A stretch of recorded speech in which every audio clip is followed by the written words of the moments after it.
there are several people from other traditions that I've cultivated friendships with that have been very meaningful for me. One of them, for instance, Sister Marianne Farina, who's a Catholic nun, and just has been an incredible help, and somebody who's over the years we've had really a wonderful relationship. The same is true for, I've had Buddhist friends, I've had Hindu friends, I've had Jewish friends. We have a rabbi in the area that I've been associated with for a long time.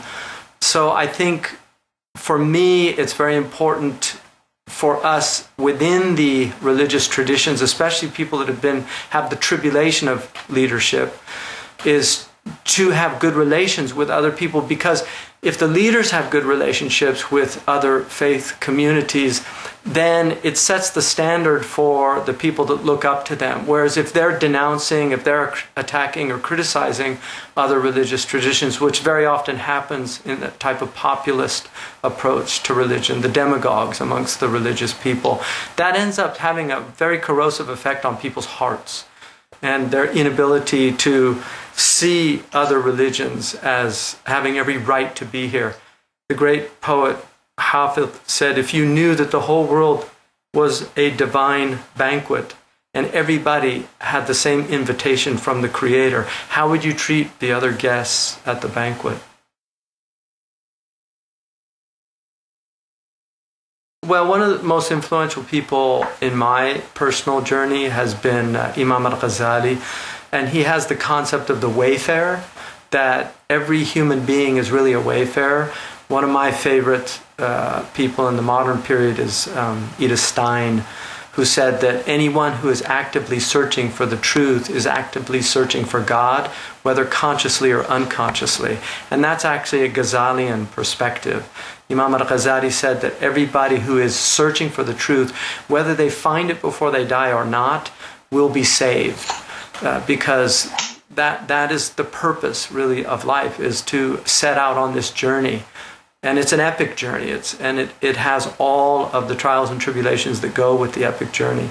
So each one of us should see ourselves on this heroic journey. And we have to slay the dragons within ourselves, and sometimes the dragons out there. But if we don't slay the dragons within ourselves, we'll never be able to slay the dragons out there. We'll end up doing far more damage than good. I think in the time we're living in today, I actually think it's become absolutely necessary for the average person to have knowledge of the major religious elements that human beings share on this planet. 23% of the world is Muslim. About 25 or 26% is Christian or has some identification with Christianity. Judaism has a very, very important and powerful role in the world, and also in the evolution of our religious traditions. Buddhism, the Asian religions, also Hinduism, over 1 billion Hindus, Buddhism, over 1 billion Buddhists. These are large numbers of people, and we should have a basic understanding. We obviously can't learn all the religions. There are many animistic traditions. There are many mythological traditions that are also important if we want to know literature or understand things. But knowing religious traditions now, for me, I think, is something that we have to take very seriously, and we have to know the basic beliefs of other peoples. It's very important, for instance, to know that Islam does not accept terrorism. Even Bernard Lewis argued that as a Jewish scholar of Islam, that Islam does not sanction terrorism. It's important to know that it's not from the religion. It's important to know that the concept of the chosen people in the Jewish tradition is not a sense of superiority, although it might be misunderstood in that way, but it was actually a sense of moral responsibility on the people, and something that the Quran actually mentions. It's important to know that in Christianity, that the Crusades or the Inquisition, that these things, in the true understanding of the great saints of Christianity, are unacceptable. that our religious traditions cannot be defined by the horrors and the atrocities of our religious traditions. They have to be defined by the saints and by the scholars and sages of these traditions. First and foremost, I think if there was one hallmark that I would see about all of our religious traditions, that they are very real attempts at enabling human beings to live life on earth without falling into a nihilistic despair that comes from a type of meaninglessness. And one of the hallmarks of modern society is increasingly despair, anxiety, angst about just being alive is spreading. And that's why we have, for instance, in my country, an opioid crisis right now. And so I think that's one of the most important things, is that religion answers those huge questions that all of us face as individuals. Who am I? Why am I here? What am I supposed to do while I'm here? Where did I come from and where am I going? These are the fundamental human questions that will never go away. And religions provide very profound, very subtle, often very sophisticated answers. Sometimes, in order to really penetrate their mysteries, one has to spend a great deal of time, which is why the great sages of all of our religious traditions spent years of training to really understand the answers to these fundamental questions at a deep and profound way. And often the power that they had was in their presence and how they were exemplars of the answers in their own personal being. And that's why I think more than ever the world needs sanctified souls. It needs the Tzaddik in the Jewish tradition. It needs the Sunyasa. It needs the Bodhisattva. It needs the Wali. It needs the saint in the Christian tradition, the Wali in the Islamic tradition. We need these more exemplars of these religious traditions, because religion is not the problem. Religion, as it's rightly understood, is very often the solution to a lot of the problems that we share. And I think Jonathan Swift said it best when he said, we have enough religion to hate one another, but not enough to love one another. There's a great deal of truth in that statement. I think that the differences that we have in our traditions, they can be an obstacle, but they can also be something that sparks in the other insights about his or her own tradition. So they don't necessarily have to be obstacles. One of the interesting things about dialectic is that when you have two people that are in discourse with one another from different perspectives or different viewpoints, very often they're enlightened by that experience of engaging the other. They can have insights that they would not have had they not been challenged in their own thinking. And if it's a mutual pursuit of the truth, then it's extremely fruitful. If it's just being entrenched in one's own opinions, then very often it doesn't. It's just like two football teams. It doesn't matter who wins. The fans are going to stick with their team. So I think that there can be a great deal of benefit from just interacting in those differences and looking at those differences. I think that it's important for us to share, first of all, each one of our religions makes claims. Either those claims are true or they're not true, but each one of them makes claims. And it's very important for us to acknowledge that most of us have inherited these claims, that we actually have not done the type of soul searching to find the truth. We simply inherited something and then we're entrenched in that position. And so I think we're at a time when a lot of that's breaking down, especially for young people. And so with postmodernity, this idea that there's no meta-narratives, there's the idea that everybody has their own truth with a small case T and not a capital T, I think is a great challenge for our religious traditions. And I think that if we're honest with each other and with ourselves, that we're going to be increasingly confronted with that reality as time goes on. Part of the message is that we are up against a tsunami of materialism, of atheism, and these people are becoming increasingly convincing for a lot of people because there's so much trouble in the religious communities.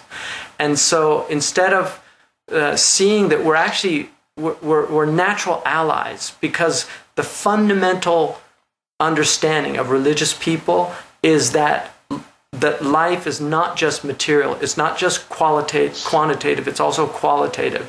That both elements are working in our very human nature that has a body and has a soul.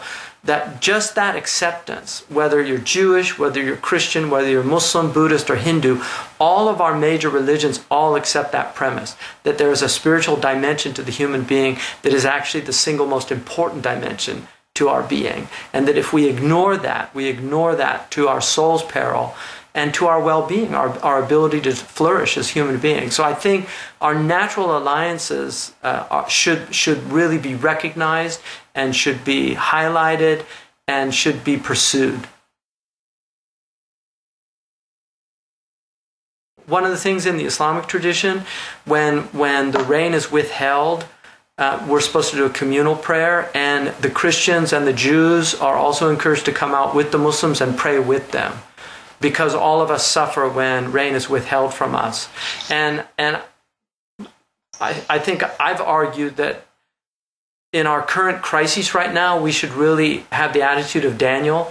Daniel's prayer is an extraordinary prayer where one just puts on the sackcloth and the ash and recognizes that we really need God's redemptive help, and that we are in crisis. Our globe is in incredible crisis right now. It's in many ways unprecedented in our history, what we know of our history. We've been through horrible periods, and this certainly is not the worst period that we've been through as a species, but what we're facing in terms of our environmental crises, in terms of our social crises, our civil crises, all of these things, we need help. And prayer is certainly a source of that help and a solace, if nothing else. It's a type of solace that enables people to deal with the problems that they have. I mean, I always smile when I hear people quote Marx that religion is the opiate of the opium of the masses, because that quote's always taken out of context. He said it was the sigh of the oppressed. It was the heart of a heartless world. It was the opium of the masses. In other words, it numbed their pain to deal with the incredible difficulties of the world. So instead of giving people the pain-numbing opium of religion, now people are given real opium as an alternative. And so I think Marx's solution is, let's make the world a paradise, which is the utopian fantasy. The world is what it is. It's always been like this. It doesn't mean we don't work to make it better, but we also have to be realistic and understand. And the most dangerous people on this planet have always been people that are pursuing utopia on Earth. It was never meant to be that way. It was designed to do exactly what it's doing, to drive us to God. And if it doesn't drive you to drink, or to God, then I don't think you're human. I think absolutely. The Quran says, "Ta'awun 'ala al-birri wa taqwa," cooperate in goodness and in piety. And that verse was revealed to the Muslims to work with other people. It wasn't about Muslims cooperating, it was actually cooperating with other people. And that's why the Prophet Muhammad, peace be upon him, said, I was called to an alliance of virtue in the pre-Islamic period. Had I been called to it in Islam, I would have answered. In other words, from other people. And so it's very important for religious peoples to have alliances of virtue, especially right now when so many of our fundamental and core values are being questioned by the modern world. Families breaking down. We all share family. All of our religious traditions put a very strong focus on family and on the importance of marriage, on the importance of knowing your biological parents, on the importance of inculcating virtue in our young people. So those are all things that I think we share. One of the intriguing aspects of the three Abrahamic faiths is that the foundation of their ethics was the Hellenistic Nicomachean ethics. All three of our great Abrahamic traditions use that as a basis for their moral philosophy, and I think it's fascinating that that isn't highlighted today, because it's the basis of it is moral virtue of working to perfect the soul. Like I said, I think that our religions are in crises. Our planet's in crisis. Many people are experiencing crises, and I think it's really a time for religions to be advancing something for the common weal, for the common good. I think too much of religious discourse right now deals with attacking the other, and I think it's very important for the religions and the people that have the burden of religious leadership to be bringing forth from their own traditions positive solutions to a lot of what people are facing today.